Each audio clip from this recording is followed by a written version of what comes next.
Welcome back to Let's Play Terranigma. In the last part, we were showing you a nice training place here. Just while I was waiting for the last part for the audio to save and compress and stuff, when I was filming, all I did was I kept attacking this guy. Bear in mind that I'm level 20, well I was level 26 in the last part, which is already over leveled for this castle anyway, and I got to level 27 just in that short amount of time, so he's very good experience. The good part about that is you're always behind him, so you don't have to worry about his shield. Like when you come in the room, you come in from behind. Yeah, as if I wasn't already strong enough, right? I'm kicking ass now. Now this is a fun little part of the game. It really messes with your head. What is this statue? There's something in its mouth. Looks like it might bite. Now you can either put your hand in it, or don't touch it. Now, do you risk your hand, or what? You know, what happens if you lose your hand? You get game over, and what happens? Or you can be brave and put your hand in it. What's an arm or two? Bijou placed his hand deep in the statue's mouth. I'm just building the suspense here.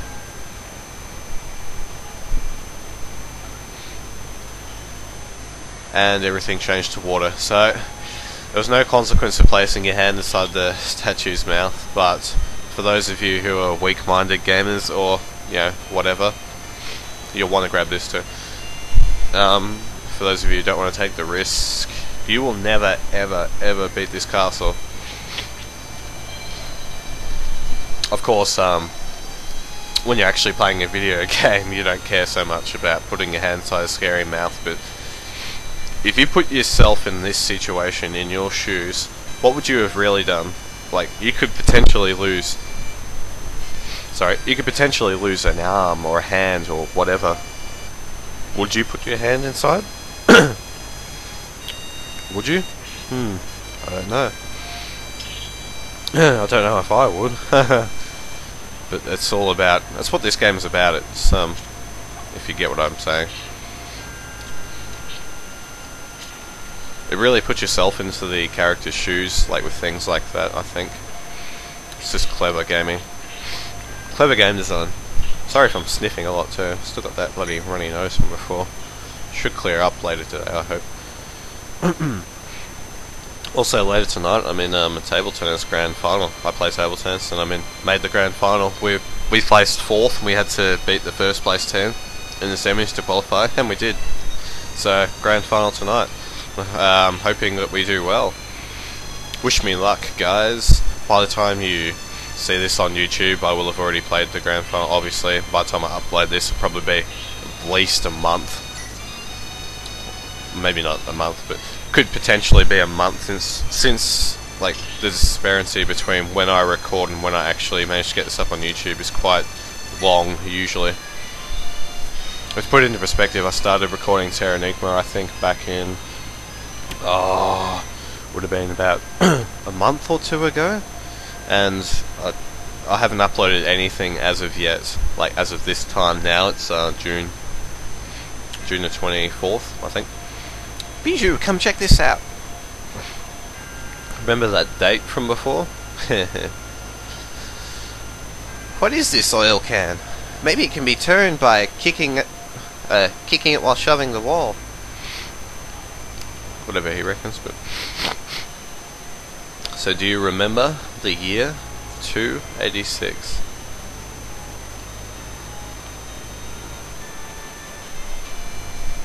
Oops. Went too far. That's what I want. 2, 8, 6. A mechanical sound echoed somewhere. Okay, so that's all we need to do in this area. We're almost up to Bloody Mary now. That's the boss of this area, Bloody Mary. And somewhere in her name should be Bloody bracket hard Mary, because she is tough. She is one tough customer.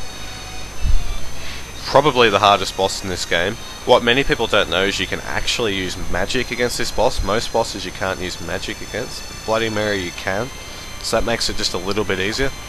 I never use magic against her because I'm hardcore, but just to let you know, it is there, available for you. I'll grab that.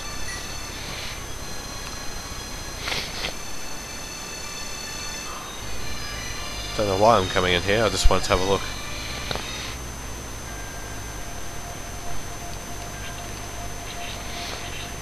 I don't remember what was in here, so I just want to have a squiz just while I'm here. This looks like some kind of cell or jail or something, I don't know. All that's in here is a treasure chest, and what's in here? Stardew. Probably not worth you guys coming and getting it, really. But now you know. And the more you know, the more awesome you get. Or something, I don't know. Knowledge is power, says some people. I can't remember who says knowledge is power, but I'm sure somebody said it. If anyone knows who said knowledge is power, let me know, because I'm sure as soon as you say that, as soon as you tell me who it is, I'll know. And I'll be like, ah, yes, of course. But yeah, I can't think of who it is off the top of my head. So for now, the chandeliers are down. That's what the mechanism did. If you remember reading in the library, the chandeliers are to deter intruders or some crap like that. I don't remember exactly what they were for, but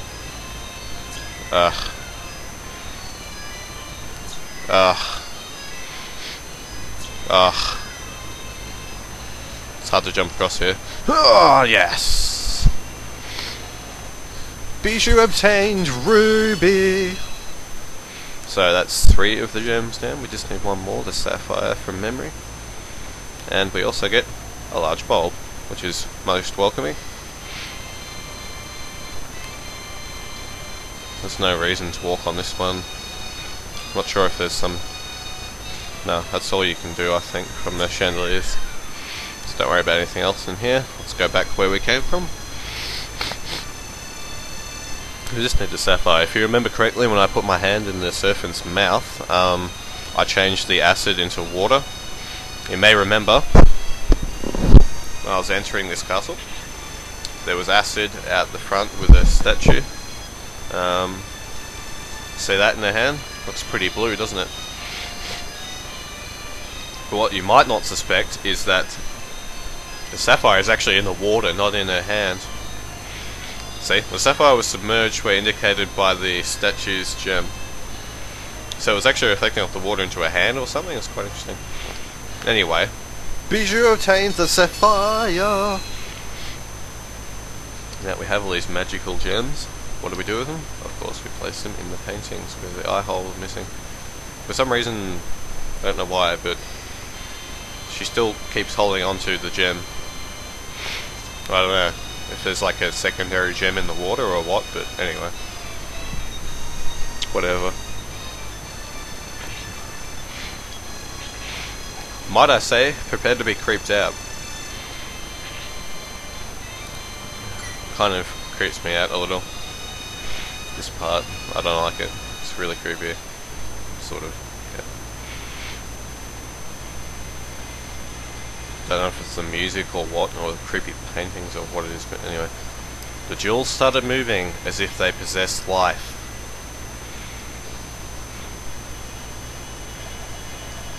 The first man had clear blue eyes. The second man was an Oriental with impressive, deep black pupils. The third man had eyes that burned with passion.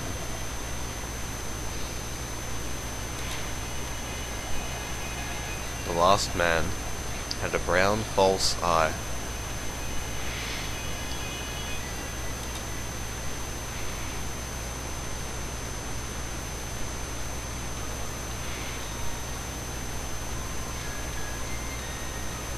I don't understand why it's playing this particular kind of music, but it's just so freaky. I don't know if in history there were people like this, I don't know, but oh my god, it just freaks me out. The paintings look so lifelike and so freaky.